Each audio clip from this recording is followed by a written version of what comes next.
जय श्री कृष्णा बच्चों, स्वागत है आज इस क्लास में आपका। और मैं लेकर आई हूँ आज आपके लिए वचन। आज हम पढ़ेंगे कि वचन किसे कहते हैं। तो चलिए शुरू करते हैं।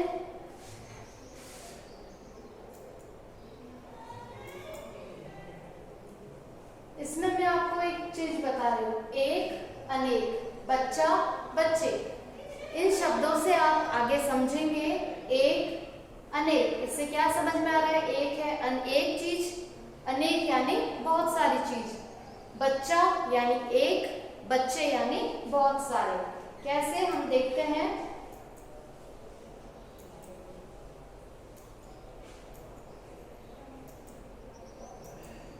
यहाँ पे मैं आपको एक चित्र दिखा रही हूँ। इस चित्र में आपको क्या दिखाई दे रहा है चित्र में? इस चित्र में एक बच्चा खेल रहा है।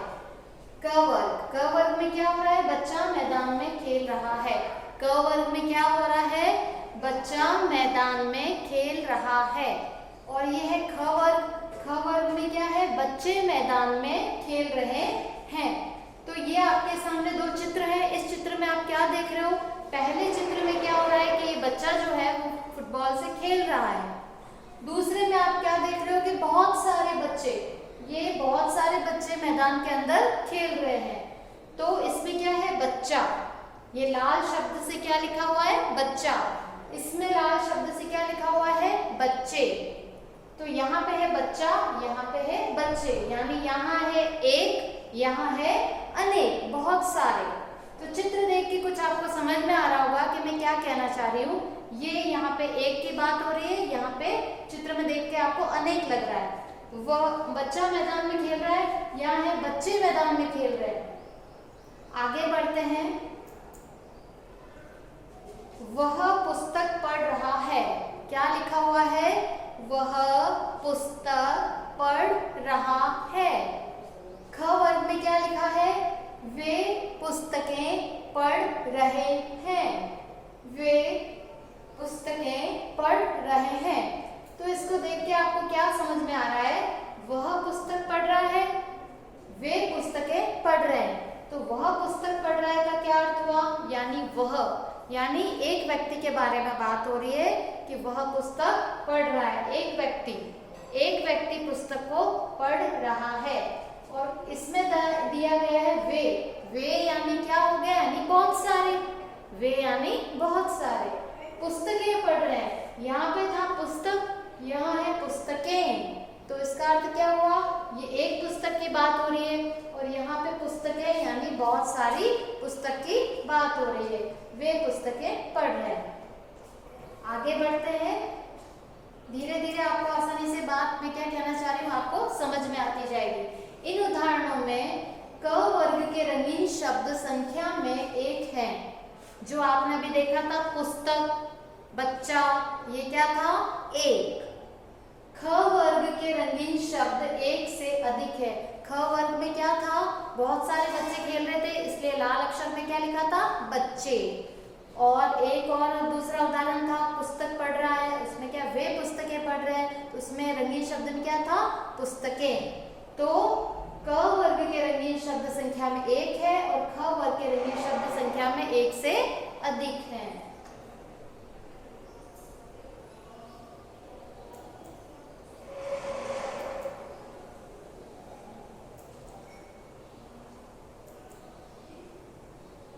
शब्द के जिस रूप से एक या अनेक होने का पता चले उसे वचन कहते हैं। ये वचन की परिभाषा है। वापस पढ़ते हैं। शब्द के जिस रूप से एक या अनेक होने का पता चले उसे वचन कहते हैं। शब्द के जिस रूप से हमें पता चले कि हम एक वस्तु की बात कर रहे हैं या अनेक वस्तु की बात कर रहे हैं, जिससे पता चले उसे हम क्या कहते हैं? वचन। तो यह है वचन की परिभाषा। आगे हम पढ़ते हैं इसमें वचन के भेद। वचन के कितने भेद होते हैं? वचन दो प्रकार के होते हैं। वचन कितने प्रकार के होते हैं? दो प्रकार के होते हैं। पहला है एक वचन और दूसरा है बहुवचन। पहला है एक वचन और दूसरा क्या है? बहुवचन। ये देखो आप यहाँ पे एक वचन। एक वचन जिसमें एक की बात कही जाएगी, बहुवचन यानी जिसमें बहुत सारे की बात कही जाएगी। तो वचन के कितने भेद है आपको याद रखना है, 2 भेद है। 2 कौन से हैं? एक वचन, बहुवचन। आगे बढ़ते हैं। एक वचन, अब हम एक वचन को समझ रहे हैं। शब्द के जिस रूप से एक व्यक्ति, वस्तु या एक प्राणी के होने का ज्ञान हो, एक वचन कहलाता है। शब्द के जिस रूप से एक व्यक्ति, एक वस्तु या एक प्राणी के होने का ज्ञान हो, उसे एक वचन कहते हैं। अभी मैं क्लास में आपको पढ़ा रही हूँ, तो मैं एक हूँ या मेरे साथ और भी बहुत से लोग हैं, क्या दिखाई दे रहा है आपको? मैं एक हूँ, मैं एक हूँ। और ये मेरा हाथ आपको एक नजर आ रहा है। इस हाथ में अंगूठे कितने हैं? अंगूठा एक है और अंगुलियां बहुत सारी हैं। तो एक और अनेक, एक और अनेक। तो शब्द के जिस रूप से एक व्यक्ति, एक ही वस्तु या एक प्राणी के होने का ज्ञान हो, उसे क्या कहते हैं? एक वचन। आगे बढ़ते हैं।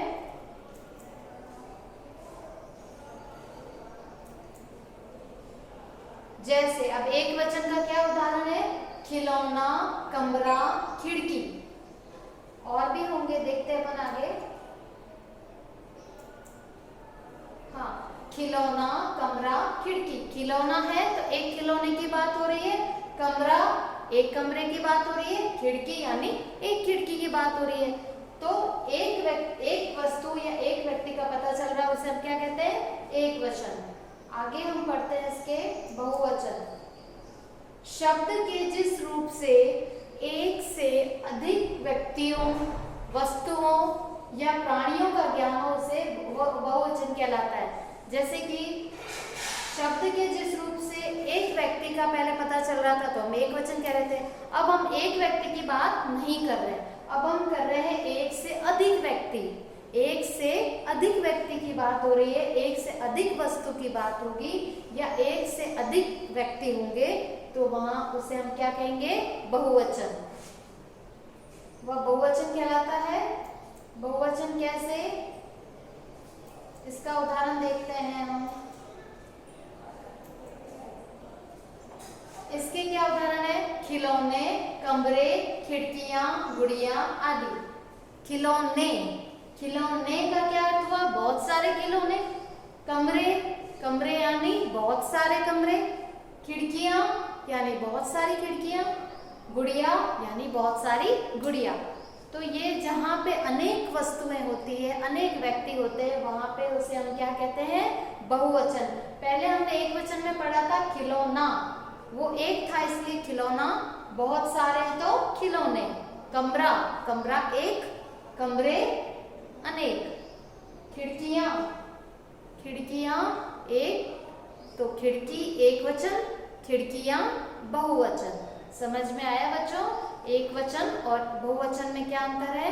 तो आज के लिए इतना ही, फिर अगले वीडियो में मिलते हैं। जय श्री कृष्ण।